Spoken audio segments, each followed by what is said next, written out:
A personalidade de um indivíduo é o conjunto de características psicológicas que determinam o modo de agir, pensar e sentir. Mas o que influencia a formação da personalidade de cada um? Genética, educação, experiências da vida. Estudiosos do mundo inteiro buscam explicações para as diferentes formas de comportamento. Ruth e Raquel. A aparência engana, mas o jeito de ser não deixa dúvidas. Mesmo criadas juntas, as duas irmãs têm personalidades bem diferentes. Enquanto uma é simples e carinhosa, a outra não passa de uma interesseira que passa por cima de qualquer um para conseguir o que quer. A gente se ama pra caramba, pena que ele não tem grana. Mas isso tem tanta importância assim pra você? Ah, só tem, né? Sem grana não dá. A gente é diferente mesmo, né? Graças a Deus, né, Ruth? Enredo de novela? Sim, mas histórias parecidas acontecem na vida real. O que faria um homem dar o nome do irmão ao cometer um crime e deixá-lo preso? Foi o caso de Hamilton, que ficou na cadeia por 2 semanas, mesmo sendo inocente. O irmão dele, José Santana, fugiu da cadeia depois de ser condenado por tráfico de drogas. Durante todo o processo, respondeu com um nome falso, o do irmão. Casos como esse levantam a discussão sobre o que pode determinar as características psicológicas das pessoas. Alguns pesquisadores defendem a teoria de que todos nascem iguais e que as experiências de vida vão moldando o modo de ser de cada um. Outros estudiosos afirmam que os traços psicológicos fazem parte da carga genética. Como questionar a índole de 2 irmãos que cresceram juntos? Como eles podem se tornar pessoas tão diferentes? É o que a ciência tenta explicar. E a gente recebe aqui no estúdio a educadora Tânia Zaguri. Tânia, muito bom dia. Obrigado por ter aceito o nosso convite para participar dessa discussão, desse debate. Muito obrigada a vocês. Obrigada. Ana. Aqui no estúdio, Luciano, a gente recebe Késia Bombonato. Ela é presidente da Associação Brasileira de Psicopedagogia. Muito bom dia. Obrigada. Mais uma vez, obrigada pela presença, Késia. Agradeço. Bom dia. Késia, nos primeiros anos escolares, quais situações favoráveis devem ser criadas para que a criança consiga se manifestar, mostrar todas as suas características positivas e negativas e a escola consiga trabalhar isso da melhor maneira possível? Bom, a escola tem que ser acolhedora. A escola ela deve primeiro observar essa criança com as suas características, respeitar essas características e estar atenta às manifestações, às vezes, que fogem do que é esperado, daquilo que a gente chama normal, né? Então, uma criança que apresente um comportamento opositor, um comportamento mais agressivo, um comportamento desafiador. Então, essa criança precisa ser olhada com atenção, precisa se dar condições para que essa criança se sinta afetivamente acolhida dentro desse ambiente. Então, Tânia, nascemos neutros e vamos absorvendo esses conceitos à medida que vamos sendo criados, né, pela nossa família, absorvendo experiências do meio ambiente, conceito social, ou temos uma tendência genética já pré-determinante aí para o nosso comportamento? Ou as duas coisas, né? Porque tem gente que diz que as duas coisas combinadas é o que na verdade, essas duas colocações que vocês fizeram digamos assim, uma evolução histórica. Primeiro, nós tivemos uma linha que achava, com Rousseau, Lamarck, várias outras, os empiristas ingleses, achavam que era aquela ideia do Rousseau do bom selvagem. A pessoa nasce boa e o ambiente é que vai, as experiências que ela vai tendo, boas ou mais, é que vão constituir no final esse ser, né? Mas isso depois foi questionado, porque como que se explica que uma pessoa que teve experiências semelhantes, numa mesma família, por exemplo, a mesma educação, o mesmo carinho, o mesmo afeto, acaba de um jeito, como a gente estava até conversando aqui, né? Irmãos que agem de forma completamente diversa. Então surgiu a corrente que achava, que a gente chama a corrente dos darwinistas e neodarwinistas, que acham que o que é mais importante, o que vem tudo pré-determinado. Hoje em dia, a tendência é ver que as duas coisas coexistem. Quer dizer, porque senão não haveria como você justificar que o meio pode, como a Clélia estava dizendo, né? Que você agindo sobre esse conjunto de dados inatos, que a pessoa já traz desde o nascimento, isso possa ser modificado para o bem ou para o mal. Se ela tiver uma boa influência, as dificuldades pessoais podem ser superadas. Pois é, Kézia, é isso que eu queria saber. Essa questão genética, tem como a gente, entre aspas, educar? Tem como modificar isso? Ou isso é tão forte quanto o que a gente recebe de influência externa, né? Quer dizer, tem gente que fala que são 3 coisas, né? A genética, a parte psicológica e as influências externas. Elas são equilibradas da mesma maneira ou uma pode ser mais forte e influenciável do que a outra? Eu acho que o meio, ele exerce uma função importante. Eu acho que tem a questão biológica, como a Tânia falou, ela realmente é assim que acontece. Agora, o que nós temos aqui? Nós temos o ambiente escolar, que a escola tem uma grande influência nessa criança, e a questão da família, que a criança começa desde pequena a receber essas informações, moldar, essa moldagem, essa modelagem desse temperamento, dessas características. O ambiente, ele vai sim ajudar muito. Lógico que, como a Tânia estava falando, muitas vezes você tem no mesmo ambiente crianças e irmãos, né, com temperamentos completamente diferentes. Ora, se eu estou vendo que aquela criança precisa de um outro olhar, de uma outra forma de ser educada, então o ambiente vai exercer aí essa influência positiva ou negativa nessa criança. Professora Kézia, a gente vai saber agora como as escolas lidam com essas questões. A repórter Carla Lopes está em um colégio na Zona Sul de São Paulo e conversa com a gente agora ao vivo. Carla, muito bom dia para você. Como professores, diretores, coordenadores, eles podem trabalhar com o desenvolvimento moral da criança?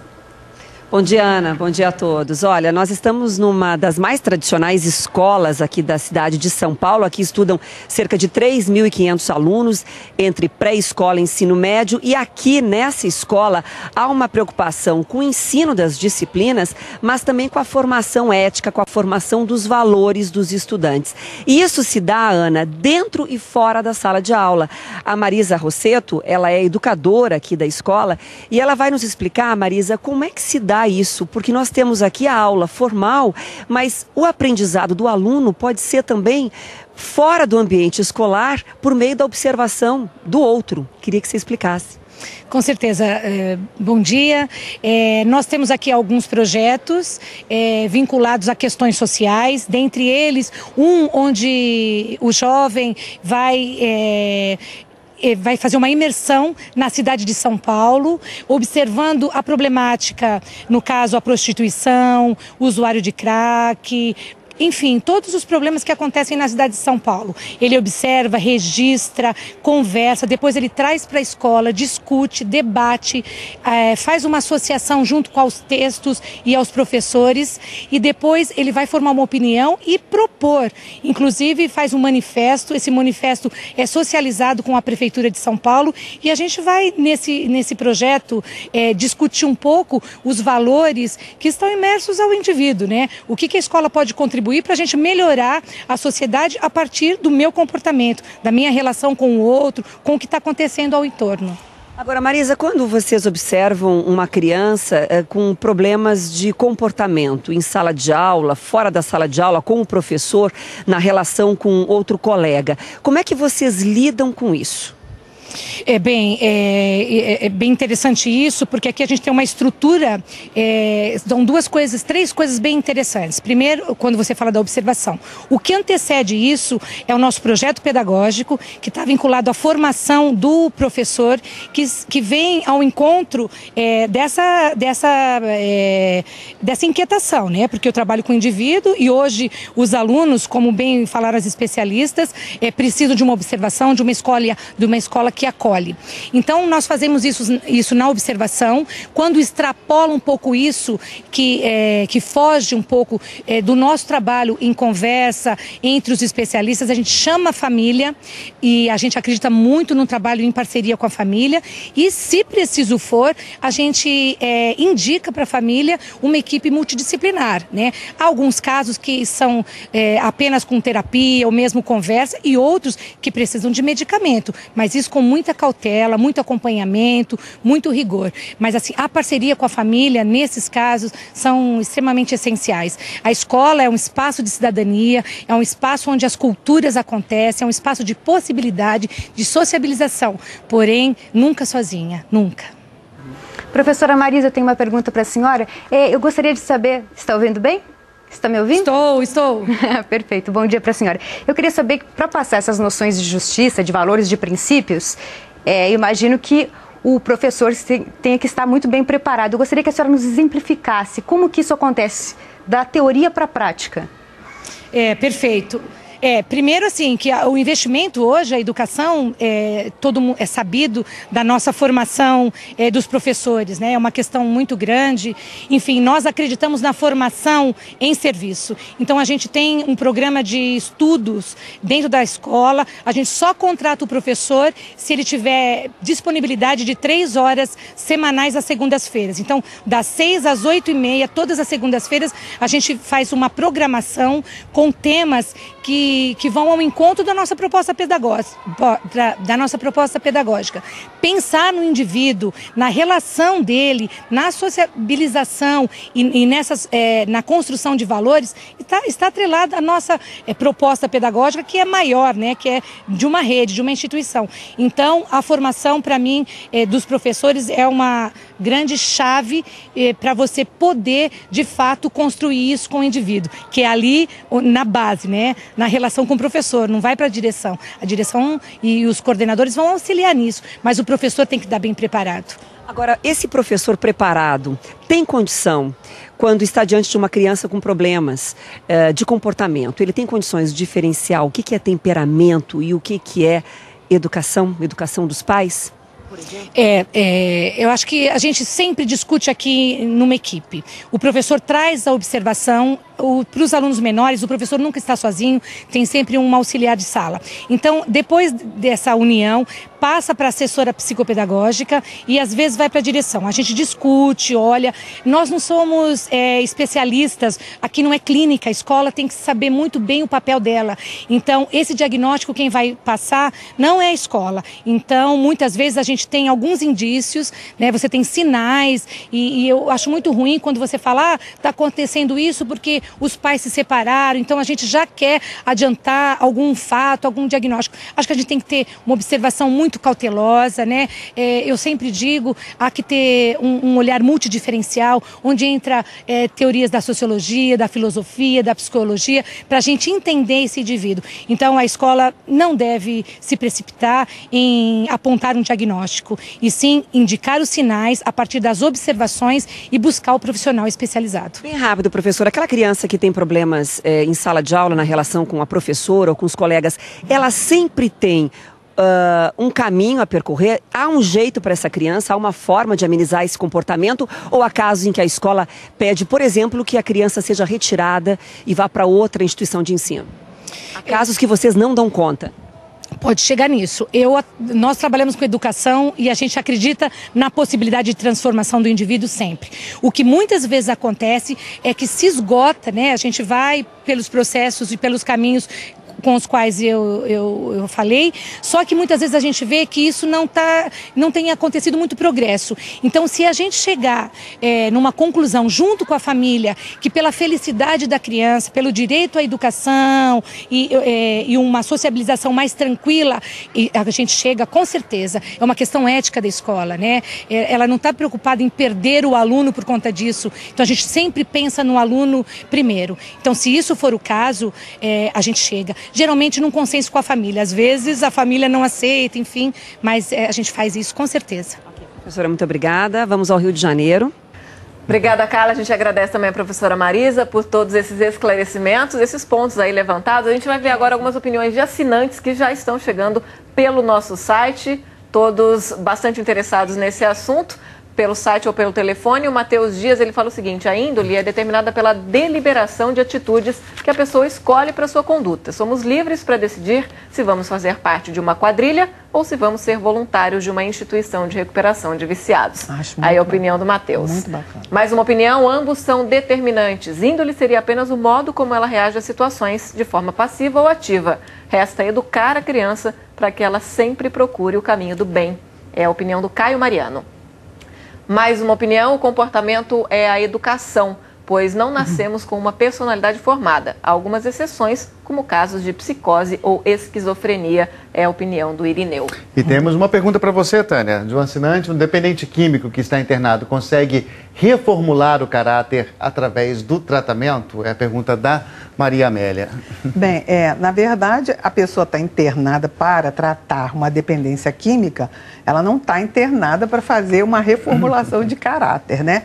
Então, acho que aí é uma pequena confusão de conceitos. Será que não é porque ela acha assim o seguinte: às vezes uma pessoa tem uma índole boa e acaba praticando algumas atitudes erradas por conta do vício, e aí nessa tentativa de recuperação do vício também pode recuperar o caráter de volta à índole, aquela índole antiga? Eu acho que é importante a gente saber que a dependência química, ela realmente destrói a pessoa em todos os níveis: afetivo, social, relacional e de comportamento.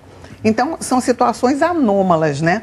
A gente, quando entra nessa área da dependência química, as coisas são totalmente diferentes da normalidade da maioria das pessoas que não estão sob a ação de drogas, né? E também não estão naquela secura, naquela dependência da próxima dose, que leva as pessoas, às vezes, até a matar a própria mãe, né?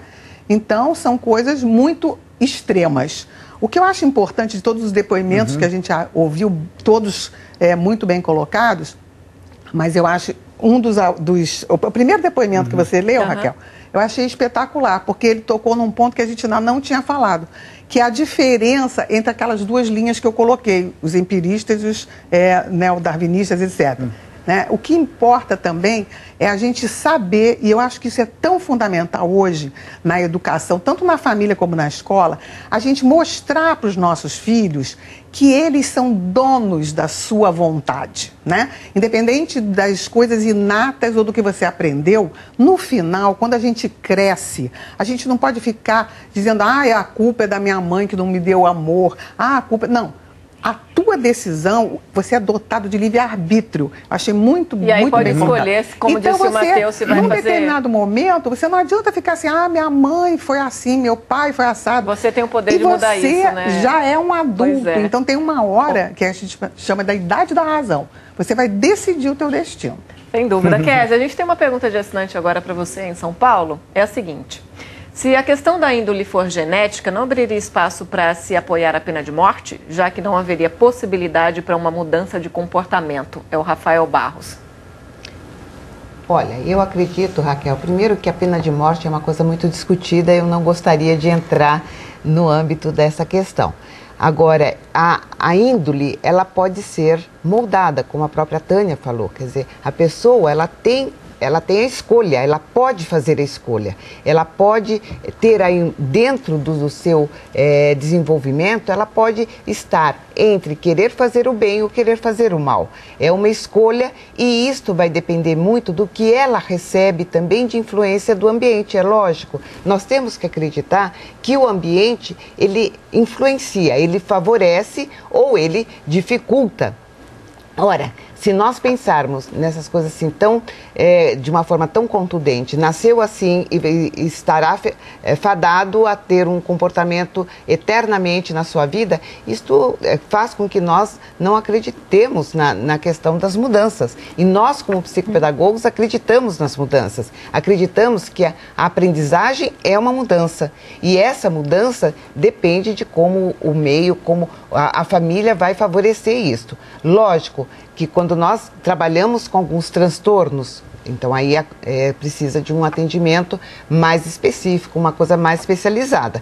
Mas nós acreditamos nas mudanças. Eu penso na questão do caráter, eu penso na questão da índole, que tem escolhas, que o indivíduo vai fazendo escolhas. Agora, se entrarmos na questão da pena de morte, acho que aí são outras questões que estão em jogo, que eu acho que nesse nosso debate aqui ficaria mais complicado a gente falar. E agora retomamos o nosso debate falando sobre a formação das pessoas, se é genético ou se é influência do meio, a maneira como as pessoas desenvolvem suas características e seu caráter. Olha, exemplos do que é certo e o que é errado são passados para as crianças desde cedo. Algo que ajuda nesse processo de aprendizado são as histórias infantis. Em Campo Grande, os alunos de uma escola municipal têm aula de literatura bem divertida que pode ter influência para a vida toda.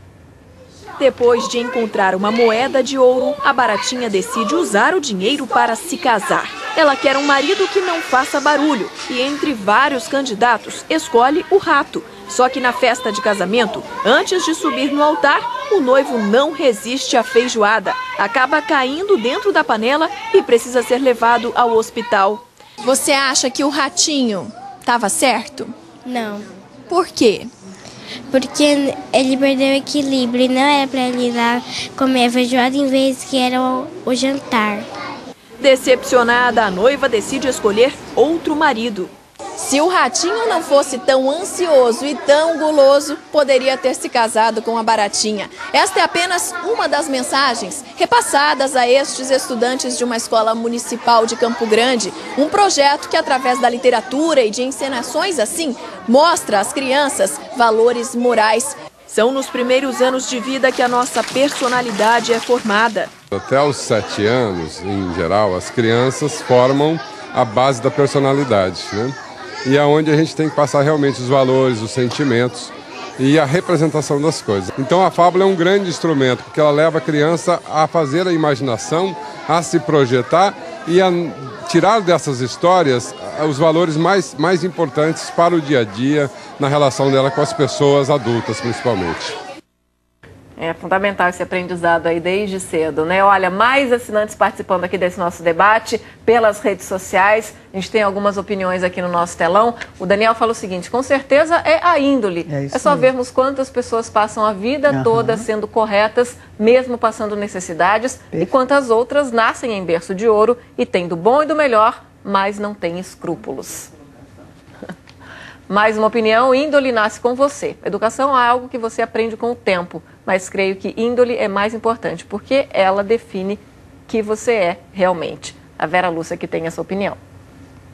Tem essa opinião também, Raquel? Creio que existem as duas possibilidades. Herdamos padrões genéticos de comportamento, mas sem sombra de dúvidas, o convívio também ensina e molda o caráter e a personalidade. Marcos Antônio deu essa opinião. E a outra é: a educação promove experiência e o caráter é moldado pela influência da família e da sociedade. Mas o fator determinante está ligado à espiritualidade de cada um. É a opinião da Flaviane Perillo. Nascemos com uma carga genética que interfere na nossa vida. Ninguém nasce bom ou ruim. Tudo é construção e oportunidade. A sociedade e a família em que somos inseridos formam o nosso caráter. É a opinião da Kátia.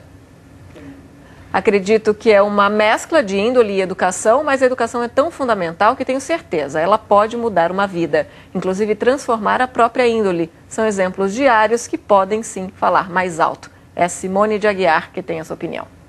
Vamos a mais uma, então. Acredito que os estímulos sociais passam pelo filtro da índole. Nossas atitudes não são mero produto do meio. Nós decidimos como reagir a ele. É a opinião da Sara Lopes.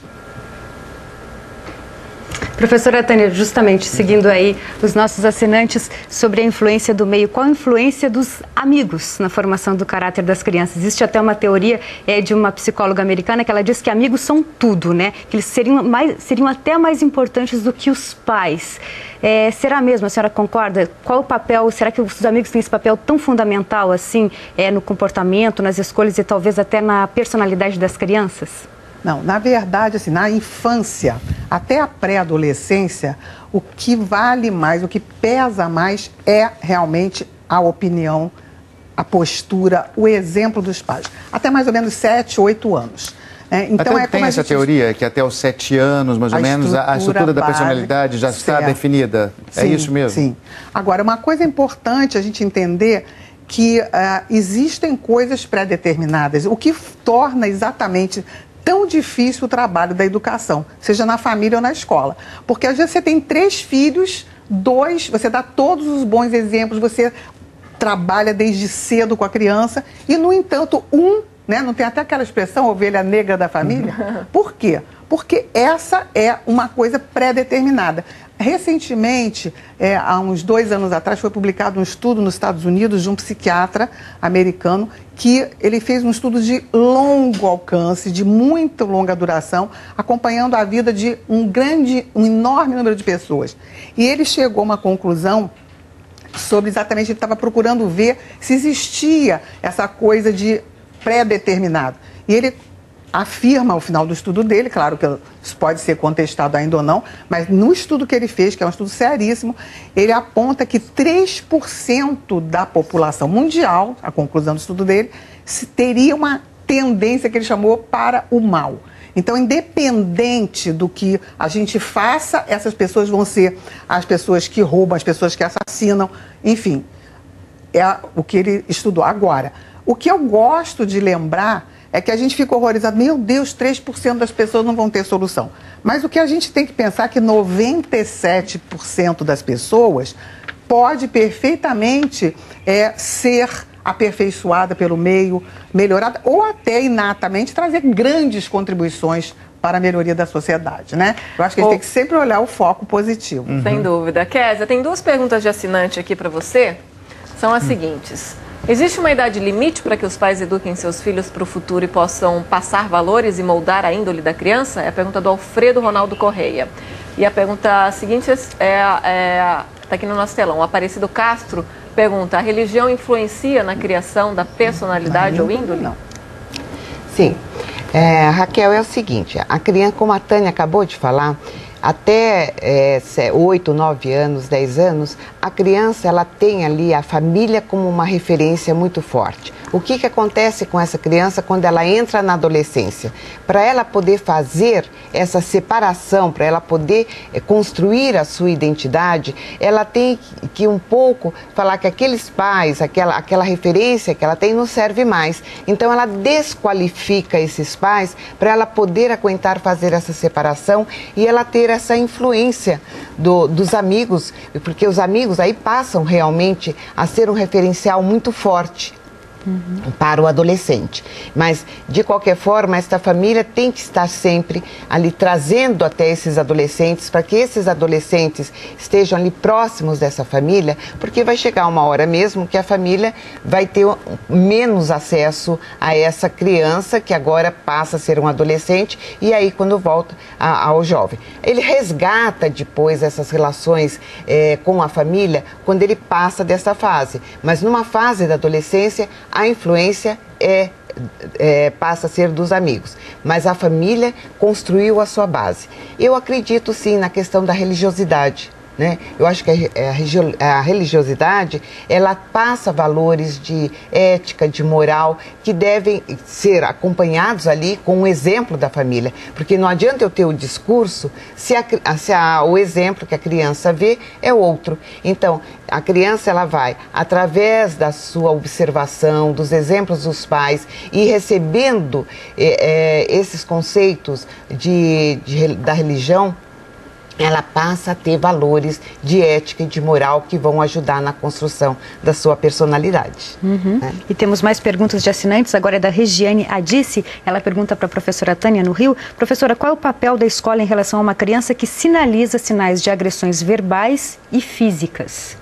Bem, a agressividade, quer dizer, algumas crianças são, como nós temos a índole é exatamente isso, é uma coisa inata, então algumas crianças são dóceis, são meigas, outras são mais agressivas e obviamente que aí entra o papel do meio. E a escola, nesse sentido, é um dos aspectos do meio que vai ter uma grande influência. Então, a família até os 7, 8 anos constrói a base. Depois, nesse inteirinho, a criança entra para a escola e é reforçada também nas atitudes éticas, positivas. Enfim, o que a sociedade aceita é mostrado para a criança que ainda não sabia como é que funciona esse mundo desde o nascimento, né?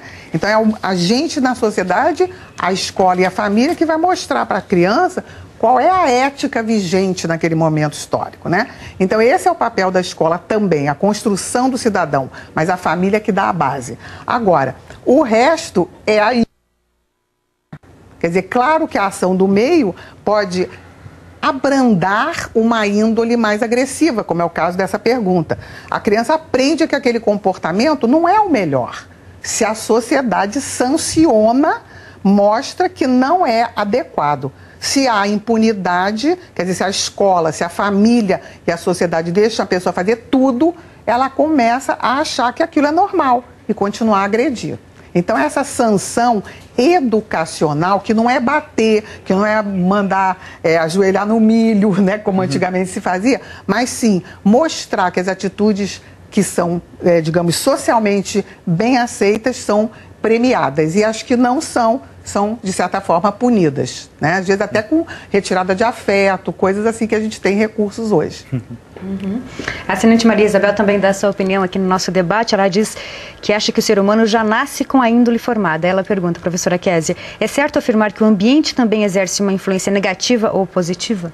Com certeza, eu acredito mesmo nessa questão, que existe uma carga genética, existe realmente aí algo que a criança traz, né, na sua hereditariedade, mas a influência do meio é muito importante, tanto a escola quanto a família. Então nós temos ações socioeducativas importantes. O que nós temos que olhar é como estão sendo feitas essas ações socioeducativas. Então as ações socioeducativas, elas têm que ser efetivas, elas têm que de fato, né, entrar nesse discurso, digamos, do que é ética, do que é moral, do que é esperado, do que não é esperado, mas fazer com que essa criança entenda que existem consequências. Então, o que nós estávamos falando em termos de punição, que a Tânia estava falando, o que é punir? É uma questão de que nós estamos vivendo aí uma impunidade, e isso realmente tem preocupado a sociedade de um modo geral,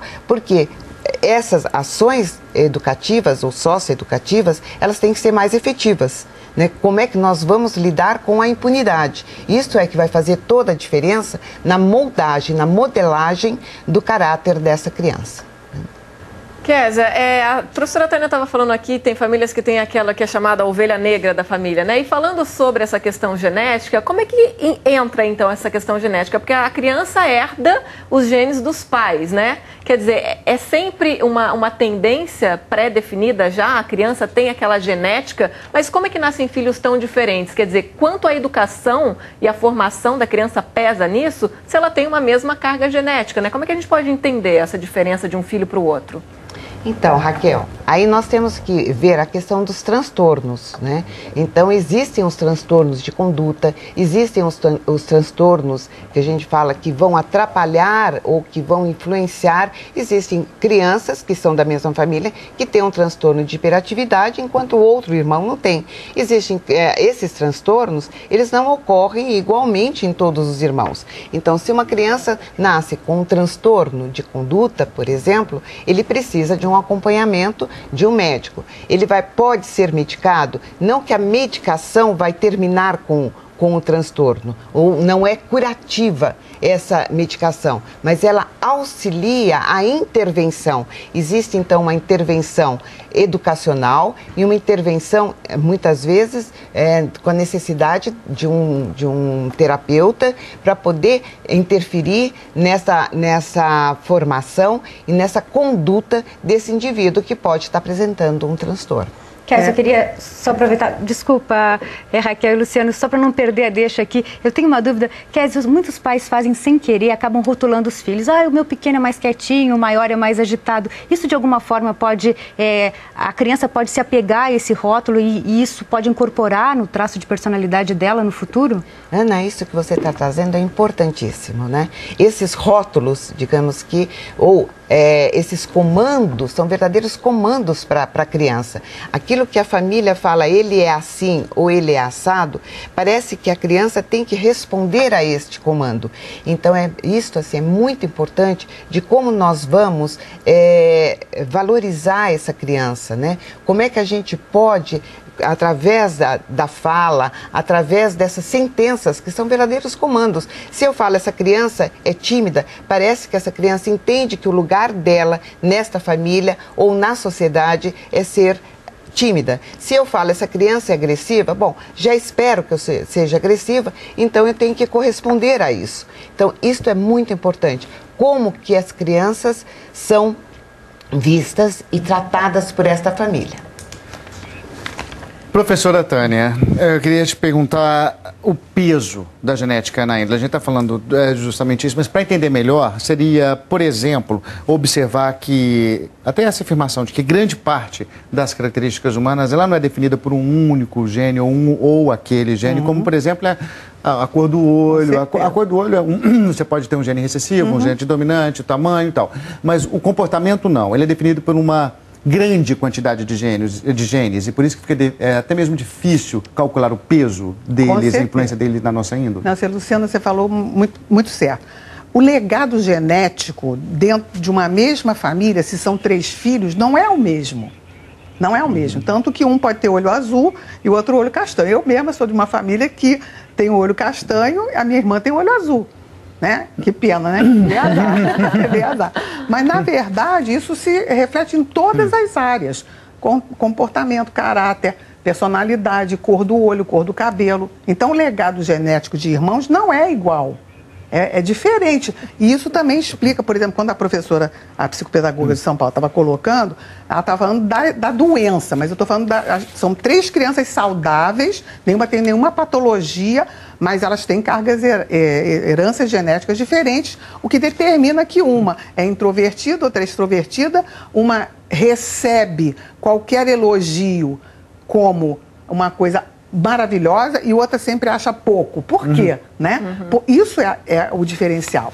Então, isso que você falou, o peso, nós hoje já sabemos, por exemplo, outra coisa importante para colocar para os nossos ouvintes é que os estudos da neurociência hoje mostram com toda clareza coisas que no passado a gente achava que podiam ser por culpa do pai não ter feito isso, por culpa da mãe ter falado daquele jeito, hoje a gente sabe que não. Porque nós sabemos que o genoma hoje está sendo trabalhado e está se descobrindo coisas que a gente antes pensava que era influência do meio, que a gente sabe que não, que é, às vezes, uma dopamina menor ou maior, entendeu? Que a pessoa tem. Então, a neurociência está trazendo grandes contribuições nessa área e descobrindo muitas coisas. Então, isso explica por que nós estamos evoluindo, mas, ao mesmo tempo, tendo que reformular alguns conceitos. Tânia, a gente tem mais participação de assinantes, são vários os comentários chegando para a gente. Com certeza é a educação. Pais omissos, filhos sem regras. Estamos vivendo numa geração de crianças e adolescentes sem limites, por falta de educação em casa. É a pergunta da Daiane. É uma divisão aí nas opiniões que a gente está vendo, né? Muita gente cobrando educação e muita gente falando sobre a questão genética. A educação incide, mas a índole é inata. Então, a Magali Alves fala o seguinte: acho que a índole vem junto com o nosso DNA. A educação pode, às vezes, diminuir os danos, mas nem sempre isso ocorre. Não adianta mostrar o que é certo ou errado. Cada um tem o seu próprio entendimento disso, infelizmente. Magali Alves tem outra pergunta? Muito bem. Na verdade, é outro comentário, né? Sou professor e posso dizer com segurança, educação porque vem do ego, psicologia freudiana, e pode moldar o indivíduo. Mas esse papel da educação não está sendo feito de forma correta na família. O Edmar Costa que deu essa opinião agora. Tem mais uma. Tem do Nitamar. Segundo as últimas pesquisas em neurociência e ética, as duas coisas contribuem para o comportamento social e moral dos seres humanos. Não podemos reduzir as explicações a apenas um desses polos ou extremos. Exatamente. Tânia, a gente agradece muito a sua participação aqui. Foi ótimo ter seus comentários, suas opiniões. Acabou de chegar mais uma pergunta, mais um comentário, aliás, a gente vai encerrar com ele. O Marcos Santos fala o seguinte: não existem filhos criados do mesmo jeito. As diferenças de idade e sexo determinam diferentes papéis dentro de uma mesma família, o que leva a diferentes exposições de cada um às influências do grupo. A gente agradece também a participação da professora Kézia Bombonato, lá em São Paulo. Professora, muito bom dia, Ana Paula. Obrigado. Bom final de semana, amigos. Para vocês também. Tchau, tchau. A gente agradece também você, assinante, que participou desse nosso debate, com perguntas e comentários. A gente espera a sua participação sempre aqui na edição das 10.